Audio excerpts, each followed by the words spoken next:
changed my mind a little bit. I traded off my P bass.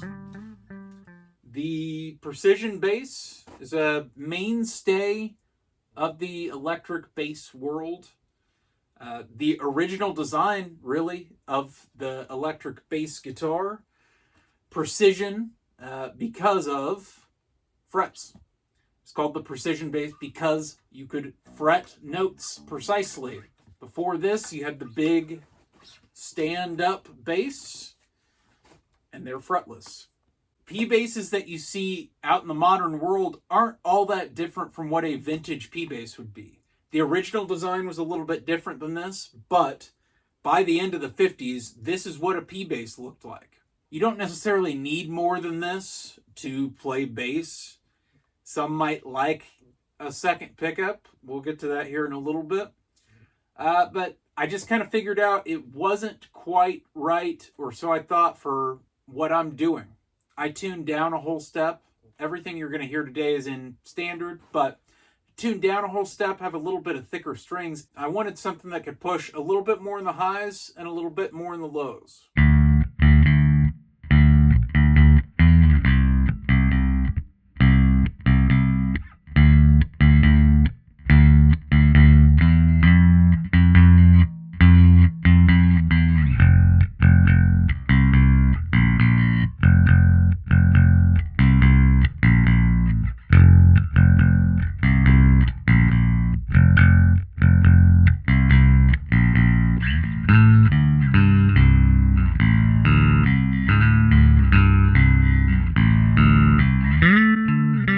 This is the new bass. This is the MarkBass Gloxy GV4. Overall, I'm pretty impressed with this. Ultimately, it's the electronics that guided me to this, but let's walk through a couple of the other features first. Overall, it's based on a jazz bass. You've got the jazz pickups. However, the spacing is a little bit different based on a more vintage jazz bass. A little bit more space between them. Got the typical 34-inch scale length that you would see on a Fender. MarkBass, for those of you that didn't realize, does make basses. Their higher end ones are made in Italy. This is kind of low to mid-tier. This is designed in Italy, but crafted in China, of course. They do make some cheaper ones. This is about $700. They've got some in the $200 and $300 range. Overall, for the money, I think this is a really good deal. Got a basswood body, maple neck and fretboard. I actually think the inlays are a cool touch. See if you can catch it in the light. Kind of a yellowed pearloid look. Especially with the black, it's a cool look. You've got the color matched up here on the headstock.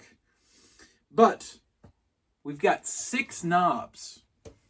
Some of you might know, at least for the most part, what we're looking at here. But we've got 2 volumes, one for each pickup. Then this right here is just a tone knob. If I pull this up, these 3 knobs are all we're dealing with. It's just passive tone. If I push it down, we've got a 3-band EQ. Bass, middle, and high. What that means is I can push the lows, I can push the highs, I can turn the mids a little bit down. And especially for those of you that don't know, I tuned down a whole step to D standard. Everything you see today will be in regular E standard, but this is going to be really useful for me tuning down. I find that definitely with the P bass, there's just a little bit of muddiness that it's hard to EQ out. And being able to hit the front of the amp with a little bit more treble, I feel like is really going to help the clarity come through in the mix. You're just going to be hearing the bass today. However, I am going to record some bass with this in the near future. If you'd like to see that and see my process for that, make sure you hit the subscribe button, hit the bell so you get notifications. Ultimately, having the active EQ is a huge part of why I'm going to be able to get a little bit more clarity out of this than I got out of the P bass. But having that bridge pickup closer to the bridge, I think that's going to help a lot too. I like having 2 pickups on a bass overall. PJs are cool, Jazzes are cool, Thunderbirds are cool, but I feel like I'm going to miss my P-Bass. Just playing the P-Bass here at the studio for this, already I'm kind of going like, oh, well, there's a certain thing that does that this doesn't do.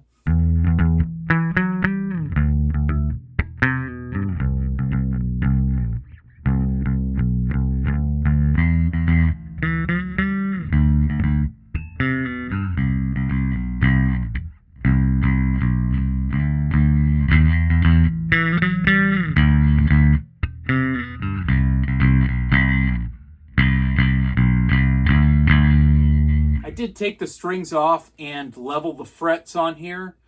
It's something I do with new instruments. If I'm not 100% sure that it doesn't need it, I'll just do it to knock it out. So the frets have been leveled.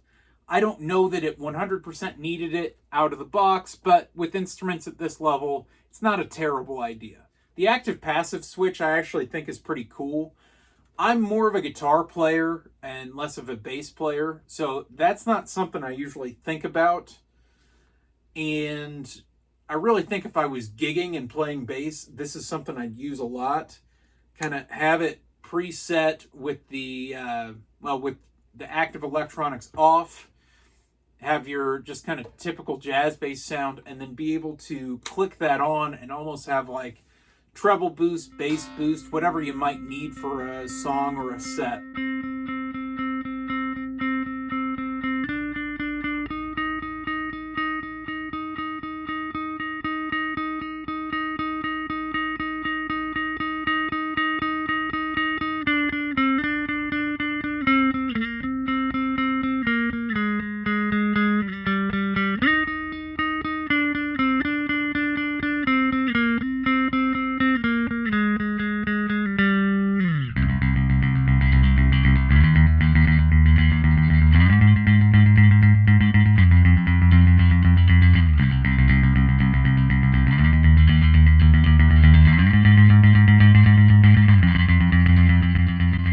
Ultimately, I think this thing's a great value for the money. You kind of get the best of both worlds. It's definitely very vintage inspired. I mean, at its heart, it's a jazz bass. You got a lot of modern features. Honestly, having 6 knobs and it being pretty intuitive really sets this thing apart in my mind. It's kind of in the Sire realm as far as price and value. I think those are great values too, and this is kind of a different stab at that market. Black instruments usually don't do anything for me, but I think this one looks really cool. Like I said, those inlays, it's just a really nice little touch that works with the black really well. The matching bit on the headstock's nice. Ultimately, killer job, killer bass. I'm really excited to record with this thing. Like I said, I tuned down a whole step, so we're going to experiment a little bit with string gauges and see how well I can get this thing playing. I really think I'll probably raise the pickups a little bit. I have that high mass bridge. I'll probably slap that on here. I already leveled the frets. I don't know that you will need to. It's something that I do with just about every instrument that I get if I'm going to keep it for any amount of time. Unless I know it's been plecked already. Like if I buy a Gibson guitar, I know it's probably been plecked to the point where I'm not going to need to level the fretboard. Or level the frets, rather. But this, I just went ahead and did it. It's not something I necessarily mind doing. It doesn't take a whole lot of time for me. One nice touch that sets this apart from just about any other bass I've ever bought, it comes with the gig bag. I know that might not seem like much, but it's a pretty decent bag. It's got some padding to it. More than just a nylon bag. It's cool to see that, and I mean, it's even got the neck support in here. So, nice little way to increase the value. So, if you're interested in seeing more about this, or just more about guitars and basses in general, Click the subscribe and the bell notification button down below. And I'll see you next time. Thanks for stopping by.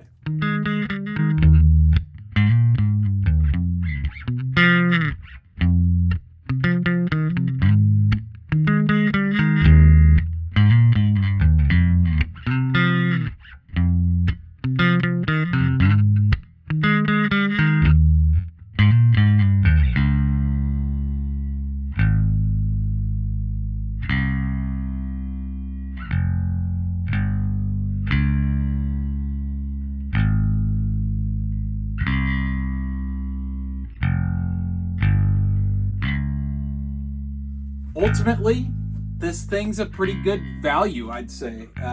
Just having the active passive switch, having the 3-band EQ, the active electronics.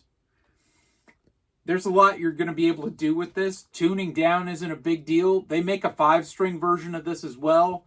I'm just so dead set on 4 strings that this is what I went with. Black seems to be the common color on these. I think it looks pretty good. I know I touched on it a couple times, but the inlays with the black, it's a neat looking bass.